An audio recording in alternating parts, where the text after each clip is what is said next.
तो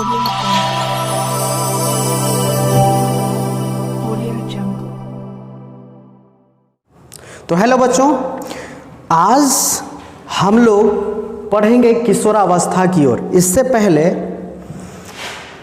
जो 8 क्लास के स्टूडेंट्स हैं, जो वीडियो देख रहे हैं, वीडियो देखते हैं लेकिन सब्सक्राइब नहीं करते हैं, सब्सक्राइब ज़रूर कीजिए, ठीक है? क्योंकि 8 क्लास का हर एक सब्जेक्ट को हम कवर करने वाले हैं, ठीक है? और सारे इम्पोर्टेंस ऑब्जेक्टिव क्वेश्चन को पढ़ाएंगे, ठीक है? तो कहने का है मतलब कि चैनल को सब्सक्राइब कर लीजिए। जैसे ही वीडियो अपलोड होगा वैसे ही आपके पास नोटिफिकेशन चला जाएगा, तो आप आसानी से देख पाओगे। देखिए है क्या कि मेरा चलता है क्लास ऑफलाइन, ठीक है? और यहाँ शुरुआत किए हैं ऑनलाइन का। तो जितना ज़्यादा जुड़िएगा उस हिसाब से लाइव भी क्लास चलेगा, ठीक है, आगे चल के। तो यहाँ अभी साइंस चल रहा है, साइंस का कुछ चैप्टर का वीडियो बन चुका है जो कि आप प्लेलिस्ट में जा कर के देख सकते हैं, ठीक है? तो ऐसा है कि देखिए पूरा वीडियो वॉच करिए, ठीक है ना? पूरा वीडियो वॉच करिए, और आपको अगर अच्छा लगेगा वीडियो तो आप ज़रूर जो है लाइक कर दीजिएगा, है ना? लाइक करने में कोई पैसा तो लगता नहीं है ना? सब्सक्राइब करने में भी पैसा तो नहीं लगता है, तो आप दोनों काम कर सकते हैं, ठीक है? और जल्द ही कुछ दिनों में, और मैथ का भी, मैथ जो है 10th क्लास का मैथ चल रहा है, तो 10th क्लास के पढ़ने वाले विद्यार्थी होंगे वो भी जो है जुड़ सकते हैं इस चैनल से, है ना? और 8 क्लास का भी मैथ जल्द ही शुरू होने वाला है, तो उसको जो है शुरू कर देंगे।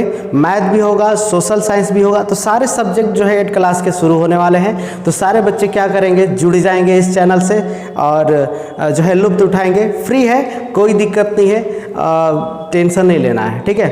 तो चलते हैं। ये जो चैप्टर है आपका, चैप्टर का नाम जो है किशोरावस्था की ओर, है ना? किशोरावस्था की ओर एक चैप्टर है, और इस चैप्टर को ऑफलाइन में हम पढ़ा चुके हैं, ठीक है? लेकिन ये जो आपको पता है कि 8 क्लास का जो होता है ऑब्जेक्टिव टाइप का क्वेश्चन पूछा जाता है एग्जाम्स में, इसीलिए उसी चैप्टर से कुछ महत्वपूर्ण ऑब्जेक्टिव क्वेश्चन को यहाँ पे लाया गया है, जो कि बहुत इंपॉर्टेंट है, एग्ज़ाम में लगभग आ ही जाता है अगर ये आप अच्छे से कर लेते हैं तो, ठीक है? और जो है लिंक जो है दिया गया है, टेलीग्राम का लिंक दिया गया है, व्हाट्सएप ग्रुप का लिंक दिया गया है, आप उसको भी ज्वाइन कर लीजिए, क्योंकि चैप्टर समाप्त होता है तो उसका एग्ज़ाम भी उस पर लिया जाता है, ठीक है ना? तो ऑनलाइन भी एग्ज़ाम आपको देना पड़ सकता है, तो आप चैनल को भी ज्वाइन कर सकते हैं। व्हाट्सएप चैनल है और आपका जो है टेलीग्राम चैनल भी है, ठीक है? तो चलते हैं, वीडियो को शुरू करते हैं। और पहला प्रश्न जो आपका है, कहता है कि स्त्रियों में होने वाले मासिक स्राव की सामान्य अवधि क्या है ना? स्त्रियों में एक जो है मासिक स्राव होता है, जिसका अवधि पूछ रहा है कि कितने दिनों के अंतराल में होता है, ठीक है? तो ऑप्शन आपको देखने को मिलेगा, है ना? ऑप्शन देखने को मिलेगा 22 दिन, 14 दिन, 35 दिन या 28 दिन। ये 4 ऑप्शन है, 4 में से कोई एक सही होगा जिसको आपको टिकिंग करना है, ठीक है?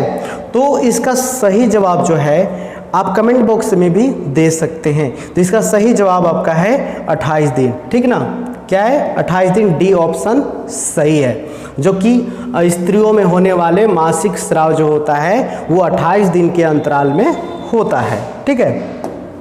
इसके बाद जो है अगला प्रश्न है, कहता है कि निम्न में से कौन सा आहार किशोर के लिए सर्वोत्तम होता है? जो किशोरावस्था में जो है इंसान पहुंचता है, तो उसको खाने में कौन सा जो है पौष्टिक आहार वाले पदार्थ होने चाहिए, ठीक है?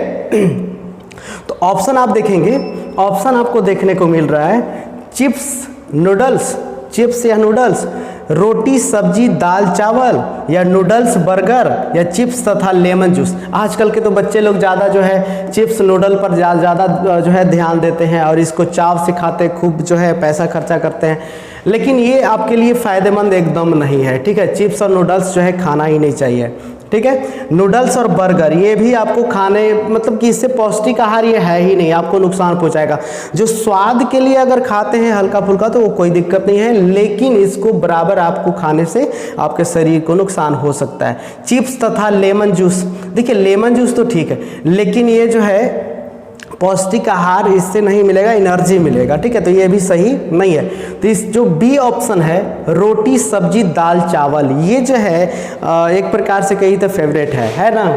तो ये अगर आप खाते हैं तो आपको पौष्टिक आहार मिलेगा और आपका शरीर स्वस्थ रहेगा, ठीक है। तो ये सही है, कौन सा, रोटी सब्जी दाल चावल। आप देख पा रहे हो बहुत अच्छा जो है फिगर है, देख पा रहे हो। इसके बाद जो है अगला प्रश्न आता है, कितने उम्र तक को शैशवा अवस्था कहा जाता है। भाई कितना उम्र तक के बच्चे को यानी शिशु के अवस्था में रहता है, ठीक ना। देखिए छोटा बच्चा है तो ऑप्शन में आपको देखने को मिलेगा, ऑप्शन जो है 0 से 4 वर्ष, 0 से 5 वर्ष, 0 से 6 वर्ष या 0 से 9 वर्ष, ठीक है। तो इसमें शिशु के अवस्था में जो है वो बी ऑप्शन सही है। 0 से 5 वर्ष के बच्चे को हम कह सकते हैं कि शिशु की अवस्था में है, शैशवा अवस्था में है, ठीक है ना। अब अगला जो प्रश्न आपका है, अगला प्रश्न कहता है कि यौना आरंभ की उम्र क्या होती है। यौना आरंभ की उम्र क्या होती है, ठीक है, क्या होता है। तो देखिए ऑप्शन जो है आपका 10 से 12 वर्ष, 12 से 14 वर्ष, 15 से 18 वर्ष या 18 से 20 वर्ष, ठीक है। कि यौवन आरंभ कब हो जाता है, मतलब कुछ परिवर्तन आने लगता है शरीर में, तो कब आता है, कितना उम्र जो है हो जाने के बाद। तो इसका सही जो जवाब है आपका, सही जो आंसर है 12 से 14, 12 से 14 वर्ष में यौना आरंभ शुरू हो जाता है, ठीक है। ये आपका सही जवाब। यहाँ पे देखिए क्या क्या होता है, 12 से 14 वर्ष में बहुत सारे परिवर्तन जो है लैंगिक परिवर्तन बहुत सारे होने लगते हैं, ठीक है, उस समय। तो उस समय को यहाँ पर कहा जाता है यौना आरंभ। इसके बाद जो अगला प्रश्न आपको देखने को मिलेगा कि इनमें से कौन सा परिवर्तन यौवन आरंभ के दौरान नहीं होता है, यानी कि इनमें से कौन सा परिवर्तन यौवन आरंभ के दौरान नहीं होता है। तो ऑप्शन क्या क्या है देखें। ऑप्शन आपका कहता है, ठीक है, शारीरिक लंबाई में वृद्धि, लैंगिक गुणों का विकास, एडम्स एप्पल का दिखना, इनमें से कोई नहीं। यानी पूछ रहा है कि भाई इनमें से कौन सा ऐसा यौना आरंभ के दौरान नहीं होता है। तो भाई शारीरिक लंबाई में वृद्धि होती है तो होता ही है, लैंगिक गुणों का विकास यह भी होता है, एडम्स एप्पल जो यहाँ वाला हो जाता है ना, यहाँ वाला जो निकल जाता है एडम्स एप्पल है, तो ये भी हो जाता है उस समय। इनमें से कोई नहीं, इसका सही आंसर जो होगा इनमें से कोई नहीं होगा, ठीक है ना। इनमें से सारे जो है परिवर्तन देखने को मिलते हैं, ठीक है, ये चीज़ है। अब इसके बाद जो है अगला जो प्रश्न कहता है कि हमारे देश में लड़कियों का विवाह किस उम्र से पहले करना कानूनन अपराध है, ठीक है। तो हमारे देश में लड़कियों का जो विवाह होता है वो कितने उम्र में कर सकते हैं और कितने उम्र के कम, अगर जो है उम्र जितना डिसाइड किया गया है, अगर उससे कम उम्र में आप करते हैं तो कानूनन अपराध है, आपको जेल का हवा भी खाना पड़ सकता है, ठीक ना। तो इसमें देखिएगा ऑप्शन क्या है भाई, कितने वर्ष में जो है शादी करना ठीक रहता है, ठीक है। 18 वर्ष, 22 वर्ष, 41 वर्ष, 21 वर्ष। तो ये सही आपका ऑप्शन नंबर ए, यानी कि 18 वर्ष की आयु अगर हो जाता है लड़कियों का तो उसका शादी कर सकते हैं। लेकिन अभी जो कानून आया है जिसमें लड़कियों का उम्र अगर 21 वर्ष से कम होगा तो कानून अपराध माना जाएगा, लेकिन ये बुक में था, है ना, उसके अकॉर्डिंग हमने जो है ऑप्शन को लिखा है। जन्म लेने वाले शिशु के लिंग निर्धारण के लिए जिम्मेदार कोशिका की संरचना को कहते हैं।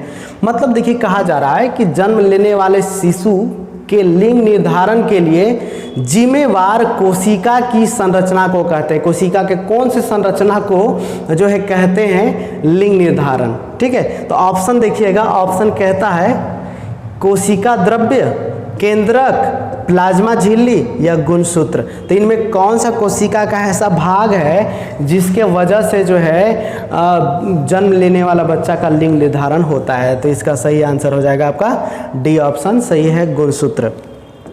ओके, अब इसके बाद जो है अगला प्रश्न, मनुष्य की कोशिका के केंद्रक में कितने जोड़े गुणसूत्र पाए जाते हैं?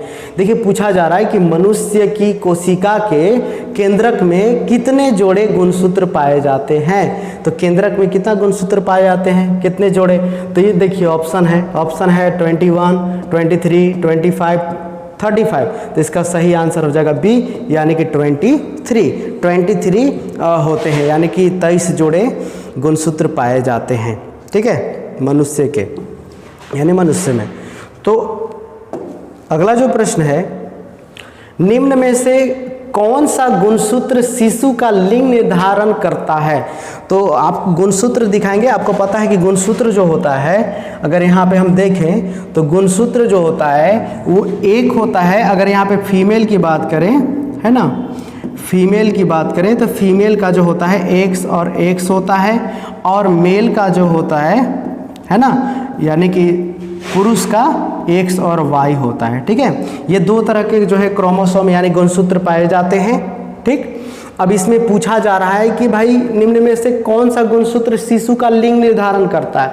तो लिंग निर्धारण जो है वो एक्स वाई वाला करता है ना, एक्स वाई वाला करता है। तो यहाँ पे हम लोग जो है ऑफलाइन में पढ़ चुके हैं, लेकिन अगर आपको दिक्कत है तो आप ज़रूर बताइएगा, हम इसका जो है सेपरेट वीडियो लेकर के आएंगे। तो ऑप्शन में आप देखेंगे कि कौन होगा, तो इसका सही आंसर जो हो जाएगा बी, एक्स वाई। ठीक है, क्योंकि एक्स वाई जो है के वजह से ही जो जन्म लेने वाला शिशु होगा या तो लड़का होगा या तो लड़की होगी। ठीक ना, और ये पुरुषों में होता है, ये गुणसूत्र किस में होता है? पुरुषों में। तो पुरुष जो है बच्चे का लिंग निर्धारण करता है, पुरुष के गुणसूत्र। ठीक ना, अब आगे चलते हैं।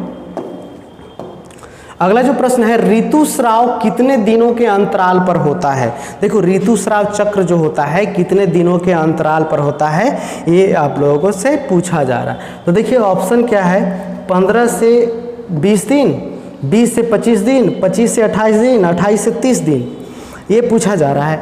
तो आपको बताना है कि भाई कितने दिनों के अंतराल में होता है। तो पीछे हम लोगों ने पढ़ा था ना कि 28 दिन होता है, 28 दिन के अंतराल में होता है। तो देखिए ऑप्शन में, तो 28 से 30 दिन इसका सही आंसर होगा। ठीक है, 28 से 30 दिन के अंतराल में ऋतुस्राव चक्र होता है।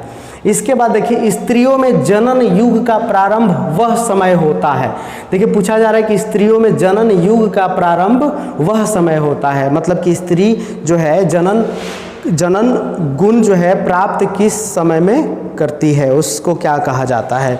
तो ऑप्शन देखते हैं क्या चीज़ है। देखिए, जब ऋतुस्राव प्रारंभ हो जाता है, स्तन विकसित होना प्रारंभ हो जाते हैं, शरीर की लंबाई बढ़ती है, इनमें से कोई नहीं।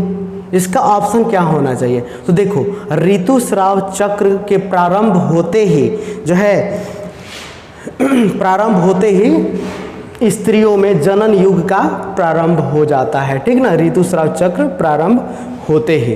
ठीक, क्योंकि इसमें जो है अंडाणु जो है परिपक्व हो जाता है। स्त्रियों में अंडाणु क्या होता है? परिपक्व हो जाता है, जिसके वजह से जो है स्त्रियों में जनन युग का प्रारंभ होता है। ठीक है, इसके बाद जो है आगे चलते हैं। अगला प्रश्न है, हार्मोन क्या है बच्चे? हार्मोन क्या है ये पूछा जा रहा है आपसे। ठीक है, तो हार्मोन क्या है? देखिए ऑप्शन में आपका देखने को मिलेगा भौतिक पदार्थ, रासायनिक पदार्थ, दोनों, या इनमें से कोई नहीं। ठीक है, तो इसका सही जवाब जो हो जाएगा रासायनिक पदार्थ होता है। हार्मोन क्या होता है? रासायनिक पदार्थ होता है, जटिल कार्बनिक यौगिक होता है, जटिल कार्बन से बना हुआ होता है, ये जटिल कार्बनिक यौगिक से बना होता है हार्मोन। ठीक है, तो ये रासायनिक पदार्थ है। आगे चलते हैं हम लोग। अगला जो प्रश्न है, वृषण द्वारा स्रावित होने वाला हार्मोन कौन है? वृषण द्वारा स्रावित होने वाला हार्मोन कौन है? वृषण। ठीक है, ये पुरुषों में पाए जाने वाला एक जो है जनन अंग है। देखिए, तो भाई आपको बताना है कि वृषण द्वारा स्रावित होने वाला हार्मोन कौन होता है? तो टेस्टोस्टेरोन, इंसुलिन, कोर्टिसोल, इनमें से कोई नहीं। तो इसका सही जवाब जो होगा टेस्टोस्टेरोन होता है। टेस्टोस्टेरोन जो होता है वृषण द्वारा या पुरुष में होने वाला एक लैंगिक हार्मोन होता है जो स्रावित होता है। ठीक है, तो ये आपका ए ऑप्शन सही है। अब जो है आगे चलते हैं। अगला जो प्रश्न है, निम्न में कौन सा मादा हार्मोन है। भाई आपको ऑप्शन दिया गया है और पूछा जा रहा है कि निम्न में कौन मादा हार्मोन है। ठीक है, तो मादा हार्मोन कौन है? एस्ट्रोजन, टेस्टोस्टेरोन, TSH या एड्रेलिन। तो भाई टेस्टोस्टेरोन तो हो गया है, तो इसका सही आंसर ए होगा, यानी कि एस्ट्रोजन होता है। मादा हार्मोन होता है एस्ट्रोजन। ठीक है, पुरुष का जो हार्मोन होता है, लैंगिक हार्मोन जो होता है, टेस्टोस्टेरोन होता है, लेकिन मादा का जो लैंगिक हार्मोन होता है वह एस्ट्रोजन होता है। ठीक है, तो यहाँ तक क्लियर हो गया होगा। अब इसके बाद जो है हम लोग आगे बढ़ेंगे। अगला जो प्रश्न आपका कहता है कि निम्न में कौन नर हार्मोन है, तो कौन था? तो इसका सही जवाब जो है टेस्टोस्टेरोन होगा। ओके, याद तो हो गया होगा आप लोगों को। अब इसके बाद जो है अगला प्रश्न आता है कि लड़कों के गला में उभरा हुआ भाग क्या कहलाता है। जो लड़कों के गलों में जो है ना उभरा हुआ भाग क्या कहलाता है। ठीक है, देखिए ये जो यहाँ पर उभरा हुआ जो भाग है ना यहाँ पे, वो क्या कहलाता है। ठीक है, तो लैरिंग्स, एडम्स एप्पल, थायराइड या कोई नहीं। तो इसका सही जवाब जो होगा एडम्स एप्पल, यानी कि ये जो उभरा हुआ भाग देखने को मिल रहा है एडम्स एप्पल है। ठीक है ना।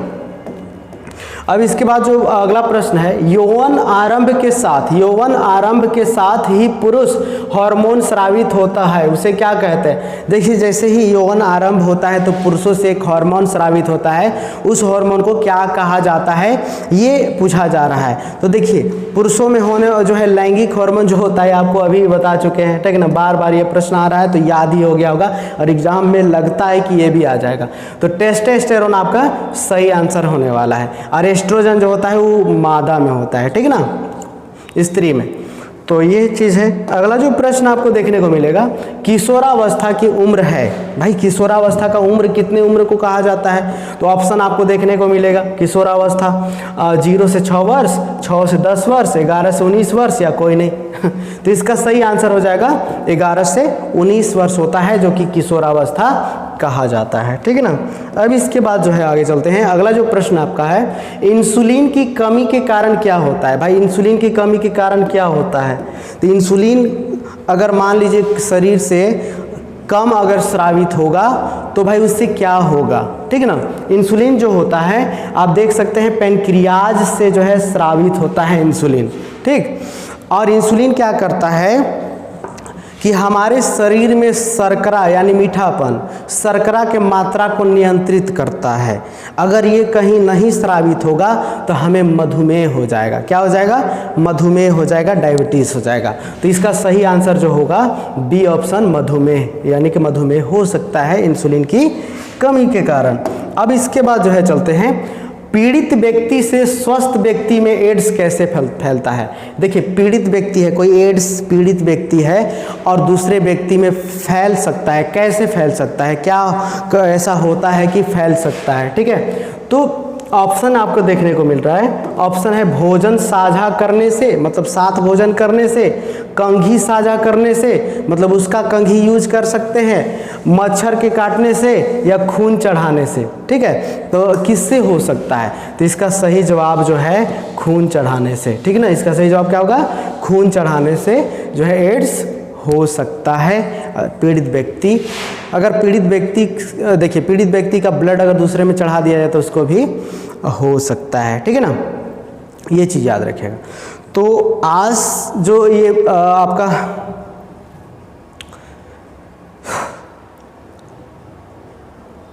तो आज का वीडियो यही समाप्त होता है। बच्चे लोग यहाँ ध्यान जरूर दीजिएगा। अगर वीडियो अच्छा लगा होगा तो चैनल को जरूर सब्सक्राइब कर लीजिएगा और लाइक कर दीजिएगा।